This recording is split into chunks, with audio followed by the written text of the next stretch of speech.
Grand Theft Auto 6. Grand Theft Auto 6. First trailer for Grand Theft Auto 6. GTA 6. GTA 6. Grand Theft Auto 6. GTA 6. GTA 6. GTA bloody 6, my friend. Grand Theft Auto 6. Grand Theft Auto 6. Grand Theft Auto 6 leaked. For real.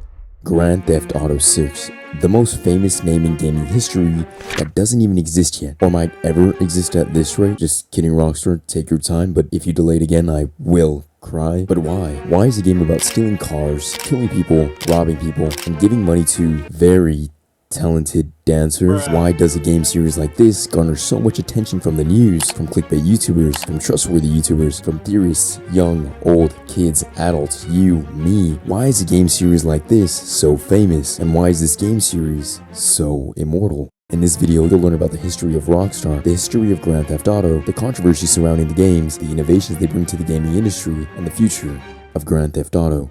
This is Grand Theft Auto, the immortal game series.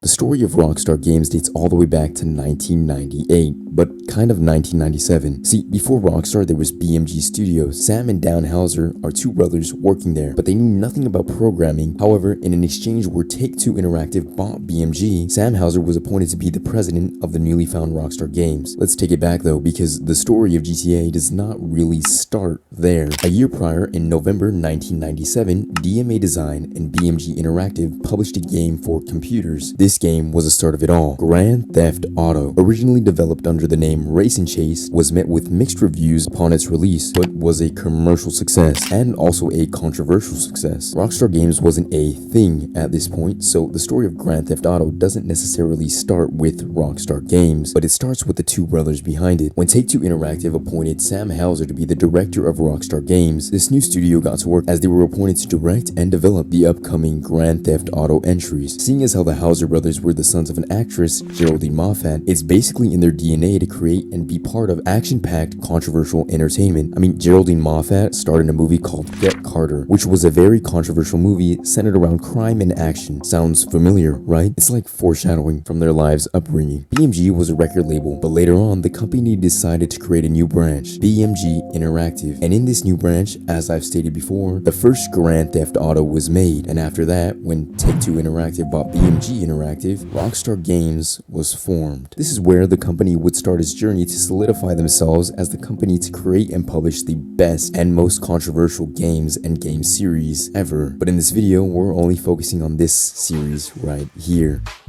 On June 30th, 1998, the second entry into the Grand Theft Auto series, titled Grand Theft Auto 2, was released. Incredibly innovative name, with, funnily enough, even more innovative gameplay. I'm just kidding. This game serves kind of no purpose other than a bit of an update to the first entry. I mean, it's actually developed under Rockstar, but other than that, that's really about it. It's kind of just the same game. It's still a top-down view. You can steal cars, get chased by the police, and yeah, not gonna lie, there's not really much to talk about with this game. I'm sorry to the few people that I offend that really like GTA 2, but I'm not one of you. But the next game in the series is the game that changed it all. Not just for Rockstar, but for the entire gaming industry. Grand Theft Auto 3 was the first 3D GTA game released for the PlayStation 2 era in 2001. GTA 3 is considered to be one of the most pivotal games in gaming history. You have freedom in this game. It's open world. You can do the same things as a previous game, but finally in a comfortable 3D view with pretty good graphics for the time. And the game had a fully fleshed out story taking place in the New York parody Liberty City. This game set Rockstar apart from the rest of the crowd. It showed Rockstar's DNA and true purpose. Immersive games, but not just from the story. This is a game where you're playing as a protagonist for sure, but you can do whatever you want in the process. You have free will to do basically anything. And you can also feel more like the character by progressing more into the storyline. This game showed the world what Rockstar Games truly is and laid the floor for the future of Grand Theft Auto. Grand Theft Auto Vice City was the second 3D game in the series, and somehow it was even better than Grand Theft Auto 3. This game was released just 2 years later, also in the PlayStation 2 era, and ended up outperforming Grand Theft Auto 3. Oh yeah, I forgot to mention, Grand Theft Auto 3 was the biggest PlayStation 2 game up till this point, because they ended up surpassing that record with Vice City. Vice City was more than an upgrade. It had a long campaign, fun characters, and a whole new map to explore. Vice City, much like Liberty City, was a parody of a real-life location. This time, the location location being Miami. This game didn't just immerse you into the city and the story, it also immersed you into a specific time in Miami, 1986. Many themes are borrowed from major films like Scarface and Carlito's Way, and the series Miami Vice was also a major influence and was regularly watched by the team throughout the development of this game. This game felt like you were playing in a movie made in the 80s. People all around the world were loving Rockstar's creation, understanding that this company wasn't like the rest. People all around the world were anticipating a new game, wondering how can it get better than this? Does it keep getting better than this? Well, yeah, this game needs literally no introduction, but I'm gonna do it anyway. Everything about this game is seen as classic and is solidified as one of, if not the most recognizable game in this series' history, for now at least. But Grand Theft Auto San Andreas, once again, released just 2 years after the predecessor, and it was a smash hit success, so much so that it beat the record for the second time. Rockstar beat the record with GTA 3, then with Vice City, just to beat that with San Andreas, and to this day, GTA San Andreas is the highest selling video game in the PlayStation 2's lifespan. The console had 3 GTAs released on it, and you'll see why this detail is important later on, but Rockstar dominated the charts in this era of gaming. Rockstar games in the Grand Theft Auto franchise were solidified as basically household names. This game is considered to be one of, if not the best GTA ever. It was just so good in basically every way. New map that felt huge, a hilarious set of characters with a surprisingly good story, and was also packed full of missions and details that only Rockstar games would even think of adding. Rockstar games were built different, even with the controversies that these games had, like the hot coffee situation. In 2005, some hackers found some leftover code in the files on a minigame in San Andreas called Hot Coffee. Now, I can't really get into the details of what this minigame was about, but let's just say it was very close to becoming the first adults only Grand Theft Auto, alright? Luckily, they didn't include this in the game, so it only received a mature rating, meaning more copies were sold because, like it or hate it, kids were a pretty large demographic that enjoyed GTA titles, and matter of fact, they still are.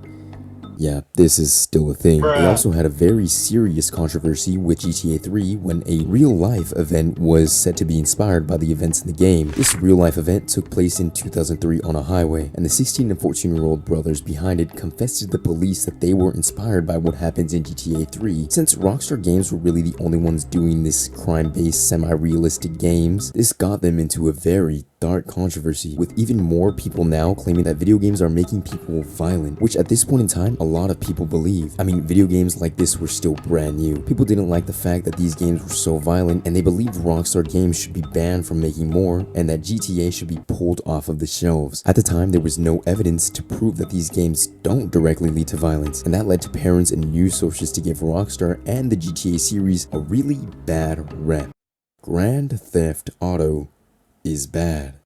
But Rockstar Games had people counting on them for new GTA entries, and they delivered that with GTA 4. This game, again, was really innovative, taking on a whole new style, a whole new engine, and a whole new universe for GTA. Look at this difference from San Andreas to GTA 4. For a 4-year gap, this was insane. In my opinion at least, this is the biggest change since Grand Theft Auto 3. New graphics, new physics, new driving mechanics, and a new spin on Liberty City made it feel a lot more realistic. All this because of Rockstar's hard work on their new Rage engine. With all these improvements, this game should be recognized by the majority of the community as the better GTA compared to the previous games, right? Actually, no. This game was still a success commercially, no doubt about it, but it underperformed San Andreas. Why was this? Well, it's simple. This game was released near a whole new console generation's launch, and the PlayStation 2 was the most popular video game console, and that era of consoles had just ended. The game still sold over 25 million copies. It wasn't a failure by any means necessary, but for some reason, a lot of the GTA community seems to sort of forget about this game. Either way, GTA 4 and its innovations it brought to the series were more than a step in the right direction, so much so that 25 million is a baby number compared to their most recent Grand Theft Auto title at the time of recording this. So I'm tired of talking about the past. Let's get into the present and the future of Grand Theft Auto.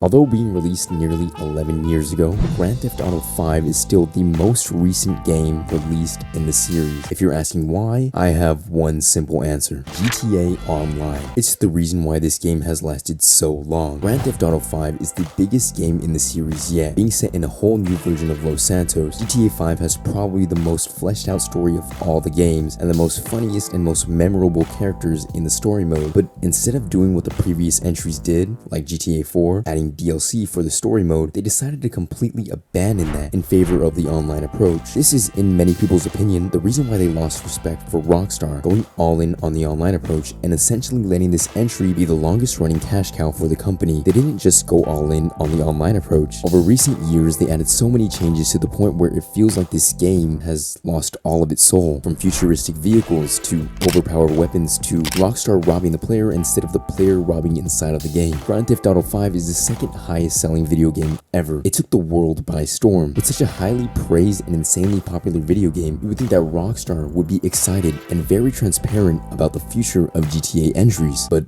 no, for nearly 10 years, nothing. It was radio silence. Is Rockstar done with adding new entries to the GTA series? Is that really it? I mean, they're making a lot of money off of GTA Online, but that game gets worse and harder to get into every single update. For nearly 10 years, the community and honestly the entire world was wondering about one thing. Why aren't you subscribed to Blurry Chicken? I mean, I make video essays about video games, and if you're enjoying so far, a subscription or a like or a comment would be greatly appreciated. But back to the script. I mean, everyone was wondering about one thing. Where is GTA 6? It became the most famous name in the gaming scene without ever being officially talked about by Rockstar. Fake leaks, fake news, and no communication. Just lackluster GTA Online updates. Everyone thinks that Rockstar might be done, except for this guy. All he speaks is GTA 6 rumors. I don't know how he does it. And this guy, he said that he got an early copy of GTA and the whole internet clowned him for it. It's pretty funny. But majority of people were losing respect for Rockstar, a game company that they loved and grew up with. Nearly 10 years with the cash cow of an online game and no sign of the next Grand Theft Auto in sight.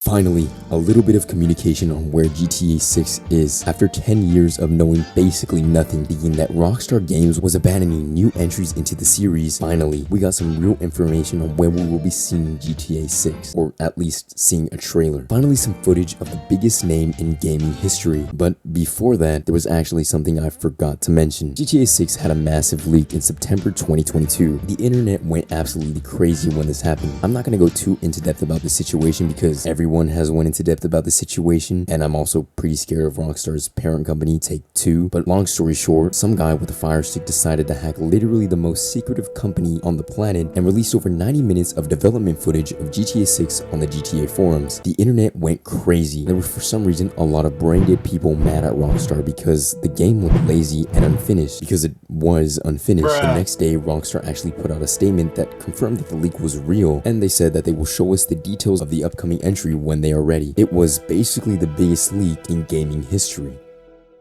Anyways, let's go back to November 2023 when they announced that they will be releasing the first trailer for GTA 6 in December 2023, just 1 month later. This tweet became the most liked gaming tweet ever so very quickly. And in early December 2023, a day before Rockstar was going to release the trailer, they actually suffered another leak. But this time, it was the full trailer, which led them to release the trailer officially a day early. I remember this happening vividly. I remember getting ready to leave school for the day, sitting at my desk in Spanish class. I took a quick peek at my phone's notifications and saw that Rockstar had somehow released the trailer. I couldn't believe my eyes. I was ready for the trailer tomorrow, not today, because it was supposed to release the next day. But without hesitation, I clicked on the notification and I could not believe what my eyes were seeing. Grand Theft Auto 6 will be the biggest video game ever released, and seeing the trailer helped me, and I assume a lot of other people realized that. The trailer broke YouTube records in the blink of an eye. This game looks incredible, and the entire world cannot wait to get their hands on it. 2025, what? Although the thought of waiting another whole year for this game does suck, if it looks and feels like what the trailer made it seem like, it will all be worth it. So let Rockstar cook. Even though a lot of respect has been lost to Rockstar because of their inability to communicate with their community, think about it, it's also kind of genius on Rockstar's end. It low-key gives them aura. It keeps their name and the speculation and rumors on their next game alive and keeps the hype around it high. Rockstar has always leaned more towards the secretive side, and they're the most successful company to do so. It would be kind of out of place if they weren't secretive with this release. All that being said, the future of Grand Theft Auto looks promising, and as seen with the history of the series and the history of Rockstar, they will only release quality products, and this game seems to have the most quality out of all of them. And as long as Rockstar stays true to themselves and continues to push boundaries and set new limits for themselves and the gaming industry around them, the Grand Theft Auto series will stay immortal. And when GTA 6 releases, Rockstar Games will change the industry once again. At least I hope. Hey, if you want to help me afford a PS5 to play GTA 6, leave a like, subscribe, comment, or watch another video of mine. Help me get to 2K soon. Thank you so much for the support recently, and thank you for watching this video. I'll see you in the next one, whenever that is.